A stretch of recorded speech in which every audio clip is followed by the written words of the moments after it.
মহাবিশ্বের দিকে তাকালে যে অদ্ভুত নিস্তব্ধতা আমরা দেখি সেটা কিন্তু কোনো স্বস্তির বিষয় না, বরং এই নীরবতা এক অশুভ সংকেত হতে পারে। এর পেছনে লুকিয়ে আছে এক গভীর ভয়ঙ্কর রহস্য। ভাবুন তো, সেপ্ট্রিলিয়ন তারার এই মহাবিশ্বে এই যে নিস্তব্ধতা, এটা কোনো উত্তর নয়, এটা একটা সূত্র। আমাদের এই আলোচনাটা ঠিক এখান থেকেই শুরু হচ্ছে। আমরা ধরে নেব মহাবিশ্বের এই নীরবতা আসলে তথ্যের অভাব না, বরং এটা নিজেই একটা অত্যন্ত সন্দেহজনক প্রমাণ।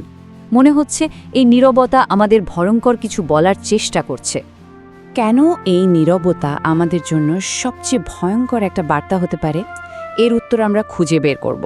তবে একটা কথা বলে রাখি, সবচেয়ে অস্বস্তিকর, সবচেয়ে গোলমেলে ব্যাখ্যাগুলো কিন্তু শেষের জন্য তোলা থাকছে। চলুন এই মহাজাগতিক রহস্যের গভীরে ঢোকা যাক। তো এই প্যারাডক্সটা ঠিক কি সেটা বলার আগে আসুন আমরা মহাবিশ্বের বিশালতাটা একটু বোঝার চেষ্টা করি। কারণ এই বিশালতার দিকে তাকালেই বোঝা যায় এই নীরবতাটা পরিসংখ্যানের দিক থেকে কতটা অসম্ভব। এই সংখ্যাটা দেখুন, 200 সেক্সটিলিয়ন, মানে 200-র পরে 21টা শূন্য। আমাদের জানা মহাবিশ্বে অন্তত এতগুলো তারা আছে, ভাবা যায়? জীবনের জন্য প্রায় অসীম সুযোগ। প্রায় প্রত্যেকটা তারাকে কেন্দ্র করেই তো গ্রহ ঘুরছে। তাহলে তাদের মধ্যে কোনো একটাই প্রাণের সম্ভাবনা থাকাটা কি খুব অস্বাভাবিক কিছু? আর এই সংখ্যাটা তো আরও অবাক করার মতো, 40 বিলিয়ন। এটা কিন্তু পুরো মহাবিশ্বের কথা হচ্ছে না, এটা শুধু আমাদের নিজেদের গ্যালাক্সি মিল্কি ওয়ের কথা। আমাদের সূর্যের মতো তারাদের চারপাশে ঠিক বাসযোগ্য দূরত্বে পৃথিবীর মতো আকারের অন্তত 40 বিলিয়ন গ্রহ আছে বলে অনুমান করা হয়, শুধু আমাদের গ্যালাক্সিতেই। অথচ প্রাণের কোনো চিহ্ন নেই। বিষয়টা অদ্ভুত না? শুধু জায়গায় নয়, সময়ও তো প্রচুর ছিল। মহাবিশ্বের বয়স প্রায় 13.8 বিলিয়ন বছর, মানে 1380 কোটি বছর। বুদ্ধিমান প্রাণের জন্ম আর তাদের ছড়িয়ে পড়ার জন্য তো এটা অনেক বেশি সময়। যদি কোনো সভ্যতা তৈরি হতে কয়েক লক্ষ বছরও লাগে, সেটাও তো মহাবিশ্বের এই বিশাল বয়সের কাছে এক মুহূর্তের মতো, তাই না? তাহলে ব্যাপারটা কি দাঁড়ালো? কোটি কোটি সুযোগ, শত শত কোটি বছর, এত কিছুর পরেও বাকি সবাই কোথায়? ঠিক এই সহজ কিন্তু গভীর প্রশ্নটাই 1950 সালে তুলেছিলেন পদার্থবিজ্ঞানী এনরিকো ফার্মি। আর এটাই ফার্মি প্যারাডক্সের মূল কথা। যদি প্রাণের সম্ভাবনা এতই বেশি হয়, তাহলে তার প্রমাণগুলো কই? আচ্ছা, এই ধাঁধার কিছু সহজ, মানে বলা যায় আশাবাদী উত্তরও কিন্তু আছে। চলুন প্রথমে সেই ব্যাখ্যাগুলোই শুনি। এগুলোকে একরকম সান্ত্বনা পুরস্কারও বলা যেতে পারে। মহাজাগতিক রহস্যের কিছু সম্ভাব্য কিন্তু সম্ভবত ত্রুটিপূর্ণ অজুহাত। প্রথম আর সবচেয়ে কমন যে ব্যাখ্যাটা দেওয়া হয় সেটা হলো দূরত্ব। মানে মহাবিশ্ব এতটাই বিশাল যে এক সভ্যতা থেকে আরেক সভ্যতার কাছে পৌঁছানো বা যোগাযোগ করা প্রায় অসম্ভব। কিন্তু এই যুক্তিতে একটা বড় সমস্যা আছে। দেখুন, মহাবিশ্বের বয়স কিন্তু অনেক পুরনো। কোনো সভ্যতাকে পুরো গ্যালাক্সিতে ছড়িয়ে পড়তে তো আর আলোর গতিতে ছোটার দরকার নেই।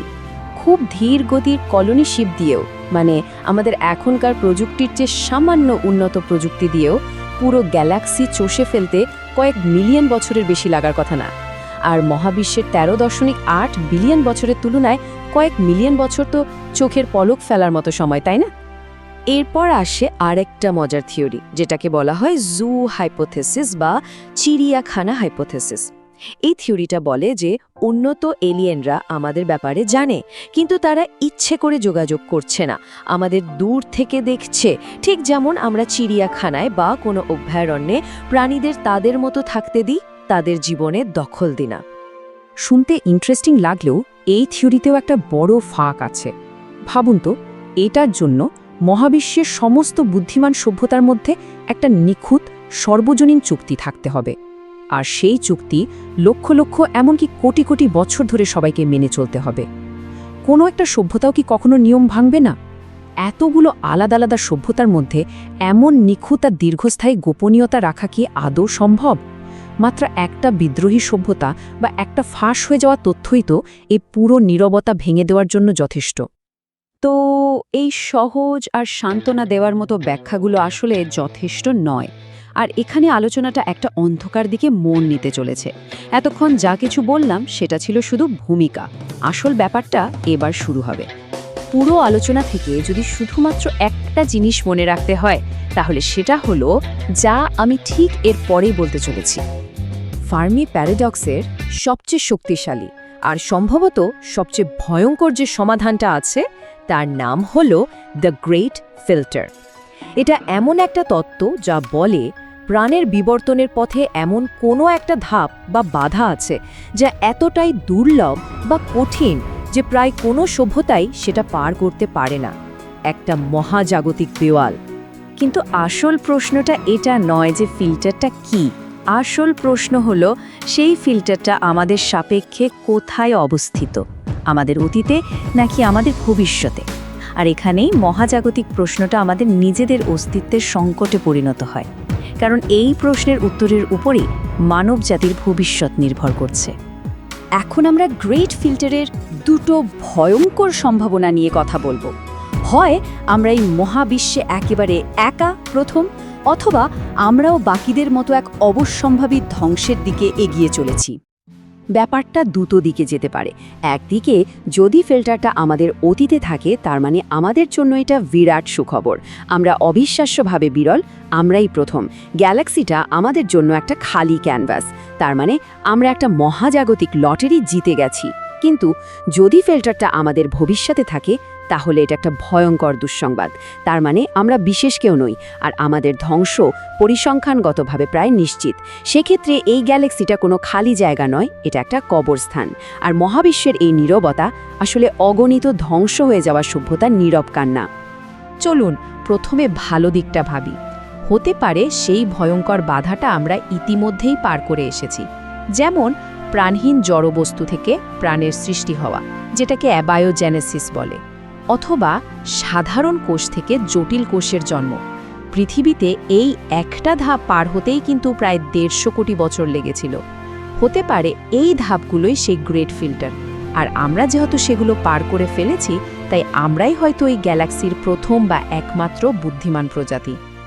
কিন্তু যদি উল্টোটা সত্যি হয়, যদি গ্রেট ফিল্টার আমাদের সামনে অপেক্ষা করে থাকে, তার মানে আমাদের আগে যত সভ্যতা এসেছে সবাই কোনো একটা নির্দিষ্ট জায়গায় এসে থেমে গেছে, ধ্বংস হয়ে গেছে, আর আমরাও ঠিক সেই বাধাটার দিকেই এগিয়ে চলেছি। যেমন পারমাণবিক যুদ্ধ বা লাগাম ছাড়া আর্টিফিশিয়াল ইন্টেলিজেন্স কিংবা পরিবেশ বিপর্যয়। প্রযুক্তি যত এগোয় নিজেদের ধ্বংস করার ক্ষমতাও তো তত বাড়ে। তাহলে এই পুরো আলোচনার মানে কি দাঁড়ায় আমাদের জন্য? এই মহাজাগতিক ভাবনাগুলো শেষ পর্যন্ত আমাদের নিজেদের কাছে, আমাদের মানবজাতির কাছেই ফিরে আসে, ঠিক যেমনটা আমি একদম শুরুতে বলেছিলাম। মহাবিশ্বের এই যে নিস্তব্ধতা, এটা একটা সতর্ক বার্তা। এই নীরবতার দুটো মানে হতে পারে, হয় আমরা এতটাই বিরল যে এই মহাবিশ্বে আমরা একেবারে একা, অথবা আমরাও সেই প্রায় অবশ্যম্ভাবী ধ্বংসের দিকে এগিয়ে চলেছি, যে পথে হেঁটে আমাদের আগে সবাই বিলীন হয়ে গেছে। এর মানে হলো আমাদের কাঁধে একটা অমছম বড় দায়িত্ব। আমরা যদি আমাদের নিজেদের সমস্যাগুলো, যুদ্ধ, বিভেদ, পরিবেশ ধ্বংস এগুলো সামলাতে না পারি, তাহলে হয়তো আমাদের এই ছায়াপথের চেতনার যে প্রদীপটা জ্বলছে সেটা চিরদিনের জন্য নিভে যাবে।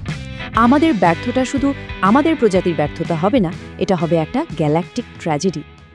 তাহলে শেষ প্রশ্নটা এটাই, মহাবিশ্বের এই গভীর নীরবতা কি আমাদের জন্য একটা খোলা প্রান্তরের প্রতিশ্রুতি দিচ্ছে, যেখানে আমরাই প্রথম, নাকি এটা আসলে আমাদেরই নিজেদেরই ভবিষ্যতের একটা প্রতিচ্ছবি? উত্তরটা শায়দ এখনো লেখা হয়নি, উত্তরটা আমাদের নিজেদের কাজের ওপর নির্ভর করছে।